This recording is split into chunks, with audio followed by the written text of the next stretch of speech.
So guys, in March, I received a dozen different payments, many of which came from some of my favorite dividend-paying stocks and ETFs like Visa, Johnson & Johnson, and of course, SCHD. And in this video, we're gonna go through each of those payments and add them all up to reveal my dividend income for the month, which was a record month of income, guys, my best month ever. I'm excited to share it with you. We'll also look at my total dividend income received so far in 2025. But before we get to those, I wanna hear from you.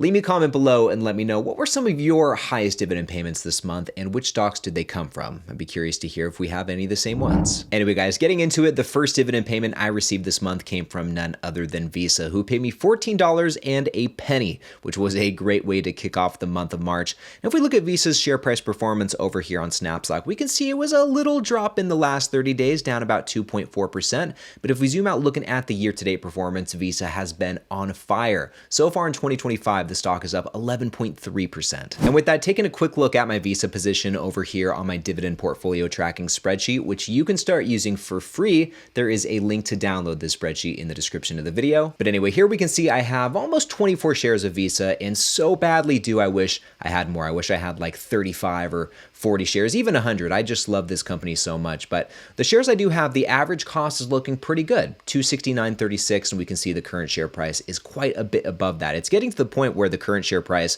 is almost $100 above my cost basis. So things are looking really good with Visa. I'm up about 30% just looking at the share price performance, and on a total return basis, it's a little bit higher, not too much. I'm up 30.78%. Either way, things are looking really good with this position. Anyway, jumping over to payment number 2, guys, this one came from Johnson & Johnson, one of my favorite dividend kings, and I got a really nice dividend payment from Johnson & Johnson this month. It was $49.66, bringing the total so far for the month of March to $63.67. And as far as J&J's share price, really not much to speak of this last month. It was basically break even, but if we zoom out looking at the year-to-date performance, it's actually up more than Visa. And so far this year, J&J is up 13.3%. And then jumping over, taking a look at my J&J position, we can see I have just over 40 shares, and I was buying this company pretty steadily for a while. There was a period of time where it was in the high 140s, even in the low 150s. Now it's made its way back up into the 160s, as we can see over here. The current share price is $163.21. So I kind of hit the pause button on buying this stock, but it's really not too far off from my average cost per share, $157.96. So I'm kind of considering actually adding a bit more to this position, seeing as I'm only up 3.3% in terms of share price and just under 10% on a total return basis. This has just been such a stalwart in my portfolio that I would not at all mind adding more shares to this position. But anyway, guys, now moving on to payment number 3. This one came from Chevron, who also delivered a pretty nice dividend payment, $33.81 for the month, which brings our total so far to $97.48, only 3 payments in, and we are almost across the $100 mark for the month. And looking at Chevron's performance, guys, it's actually had a pretty solid month. Just in the last 30 days, the stock is up almost 6%, and it's looking really good here in 2025 too. Year to date, Chevron's up 12.4%. And then jumping over, taking a look at my Chevron position, I have just under 20 shares of this stock at an average cost of $112.87. So the current share price is about, what is that, guys, $54 above my cost basis, which is going to leave me up 47.2% just looking at the share price. But including dividends on a total return basis, I'm up 63.6%. So it's been a pretty solid performer for me. Anyway, guys, now moving on to payment number 4. This one came from one of my favorite dividend growth stocks. This is Snap-on. Love me some Snap-on, and in the month of March, Snap-on paid me $19.21, officially putting us across the $100 mark for the month and leaving us with a total so far of $116.69. Now looking at my Snap-on position here, I have just under 9 shares, and kind of like with Visa, I really wish I had more shares of Snap-on because it's done really well for me. My average cost per share is $211.04. The current share price is about $120 above my average cost per share. So just in terms of share price, guys, I'm up almost 60%, and including dividends, I've had this position now for the last couple of years, but including dividends, I'm up almost 70%. So Snap-on has just been a real winner for me. And now, guys, moving on to payments number 5 and number 6. Both of these came from Main Street Capital Corporation, who paid their regular monthly dividend of $14.07. But also this month, we got a special dividend from Main Street, which actually came out to be larger than the regular dividend payment. So the special dividend for me was $16.88. And when we add these two together, that brings our total so far for the month to $147.64. Things are looking really good. If we take a look at my Main Street position, guys, I have 56.6 1.27 shares at an average cost of $40.66. And we've seen a slight pullback from Main Street lately. It was not that long ago that the share price was above $60 per share, but still things are looking really good. And looking at the returns, just talking about the share price, I'm up 41.2%, which is very solid, but those dividends definitely give me a nice boost. And on a total return basis, I'm up 66%. Anyway, guys, now moving on to the next dividend payment. This one came from the other monthly paying dividend stock in my portfolio. In fact, this is the monthly dividend company, none other than Realty Income, who paid me $28.45 in March, bringing our total so far to $176.09. And if we look at the share price performance over here, not too much action for Realty Income in March. It's down about 0.8%, but if we zoom out looking at the year-to-date performance, it is in the green. Not as much as we saw with companies like Visa and Johnson & Johnson and Chevron, but still, we'll take a 5.6% return. I like that. And looking at my position, I have 106.14 shares of Realty Income at an average cost of $54.34. Now, the current share price really isn't too far above my average cost per share, so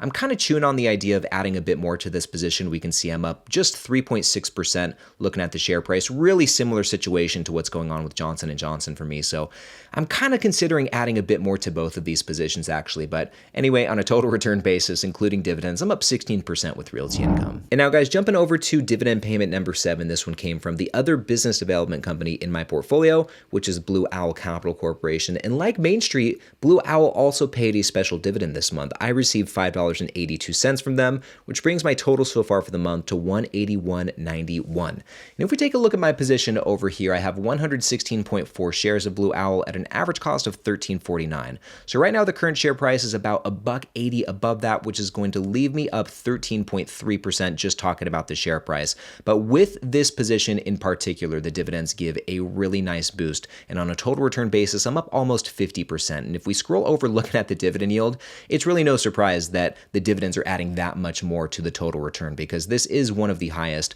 Actually, I'm scanning this. This is the highest yielding position in my portfolio. So once again, no surprise that the majority of the returns are coming from dividends here. And I'll tell you guys what, March seems to have been a very special month for special dividends, because this next company that paid me, which was Clear Secure, also paid me a special dividend in March. So first I got that regular dividend payment of $14.25, and then we got a special dividend, which was more than twice the regular dividend for $30.78. I love to see that. When we combine these two, we're looking at over $45 just from this one position, and that's going to bring my total so far for the month officially across the $200 mark to $226.94. And guys, looking at the share price performance, Clear Secure is coming back from the dead. In the last month, the stock is up a whopping 18%, which is very crazy. But if we zoom out looking at the year to date, it's still down in the red just a little bit. It's down about 0.4%. Really nothing too crazy here. But looking at my position, still with this gain in the last month, it's going to leave me in a pretty good spot. I now have 128 shares of Clear, and I have been dollar cost averaging into this position pretty much every single week, I'd say, for the last month or so, and I've probably added a good 20 to 25 shares to this position just in that time frame. And in doing so, I was able to lower my average cost per share from somewhere around $32, $33 down to where it's at now, just below $29 per share, and the current share price is really catching up to my cost basis right here, $27.20. So I'm really not down as much as I was. I'm only down 5.9% looking at the share price return, which is a lot better than where it was prior to this last month. For a minute there, Clear Secure was my worst performing position by far. I think it was down something like 21, maybe 22%. But like I said, it's really come back from the dead. And including these dividends on a total return basis, I'm only down 4.4%. And as we can see, it's the only position that I have that's in the red, but really not by much. I still feel really good about this position. Now, guys, those were all of the payments that I received in my taxable brokerage account, but I still have a couple more to share with you over in my Roth IRA.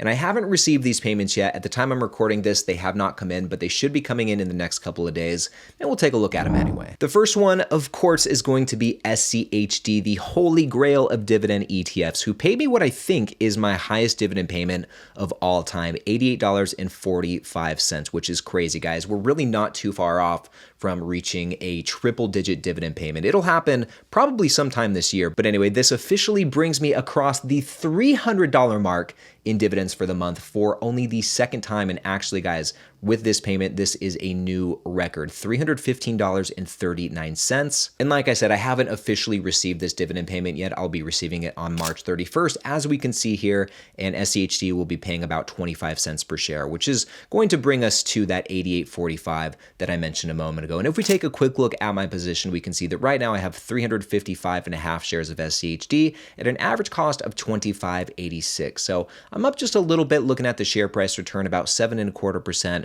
And on a total return basis, I'm up 12.3%. And then with that, guys, the only other holding that I have in my Roth IRA is VOO, who's also going to be paying me on the 31st. I'll be getting $22.71 from VOO. And when you combine these two dividend payments over in the Roth IRA, guys, that's going to put me over $100 just for that one day. And I could be wrong about this, but I think that might be my highest day of dividends ever. I don't know that I've received over $100 in dividends before. So some really cool milestones in the month of March. And then just taking a quick look at my VOO position, I have 12.5 shares at an average cost of $451.58. And right now the current share price is quite a bit above that, even though the S&P has seen a bit of a pullback so far this year. But with that, I'm still up 15.7% looking at the share price return, and including dividends, I'm up almost 18%. But anyway, guys, with that final dividend payment from VOO, that's going to bring my total dividend income for the month to $338.10, which is crazy. I mean, like I said, this is only the second time that I've received over $300 in a month. And the last time it happened was back in July of 2024, where I was just over $300. So this is a big jump forward. And this is also a 61.6% increase compared to the income I received at this time last year. In March 2024, I only brought in about $210 in dividends. And it is just so crazy to see how much progress we've made year over year, guys. That is the beautiful thing about dividend investing. I say it all the time, but it really is the gift that keeps on giving. If you just stick with it and stay consistent, the rest will work itself out. And with that $338 I brought in this month, that's going to bring my total dividend income so far in 2025 to $834.71, which is really nice. And this is also about a 30% increase compared to my year-to-date income from last year. So for the first 3 months of 2024, I brought in $643.40. So once again, another very big jump year over year. And then, guys, just to recap, these are all of the dividend payments I received this month, and we can see how it compares to this time last year. And looking at the percentages, there have been some very big year-over-year jumps. I mean, Visa, that's quite the year-over-year gain, but I was buying a lot of Visa between then and now. In fact, I think last March was soon after I started that position, so I really didn't have that many shares, and it's not surprising to see that big year-over-year jump with Visa. But even so, with J&J, that was a pretty big jump. Chevron, a crazy jump, 56.3%. And same with SCHD and VOO, and that's not too surprising because I buy shares of those every single week. But then we do have one stock here, Blue Owl, where there was a pretty big year-over-year decline, and that's only because the special dividend was lower this year compared to this time last year, so really nothing crazy. But anyway, guys, that's everything that went down in March, and now I want to switch gears and show you which companies are going to be paying me in this upcoming month here in April. And to do this, guys, we're going to be using the dividend calendar tool over here on Snowball Analytics, which is hands down my favorite portfolio tracker outside of my free spreadsheet. And if you're looking for something with more bells and whistles and more functionality than your standard spreadsheet, then I highly recommend you check out Snowball. I have nothing but good things to say about it. And the cool thing about it is that you can actually try it out for free. In the description of the video and in the pinned comment, there is a link to try out Snowball Analytics with a 14-day free trial. And I highly recommend you check it out because I think you guys are really going to like using this platform. But anyway, guys, these are all of my dividend payments coming up here in April. And we can see there are some heavy hitters, guys. We've got Vici Properties paying about $63 next month, which is going to be great. I've been buying a lot of Vici, so I was happy to see a big jump in the quarterly dividend payment for me. We got a nice payment coming in from KRC, about $41.60. Another really solid one from Blue Owl. This is going to be their regular dividend, which is much larger than the special that we got this month. We also have a nice one coming in from WP Carey, about $34. We've got that monthly coming in from Realty Income and also from Main Street Capital Corporation. Then we have a killer payment from Altria to close out the month. And if we add all these together, that's going to bring my total dividend income for April to $281.21. So April is shaping up to be another very solid month of dividend income. And if you want to see my full dividend stock portfolio, then check out this next video right over here. In this one, I'm taking you completely under the hood and showing you every single holding in my two accounts, my taxable account and my Roth IRA. So click right over here to check that out, and I'll see you in the next one.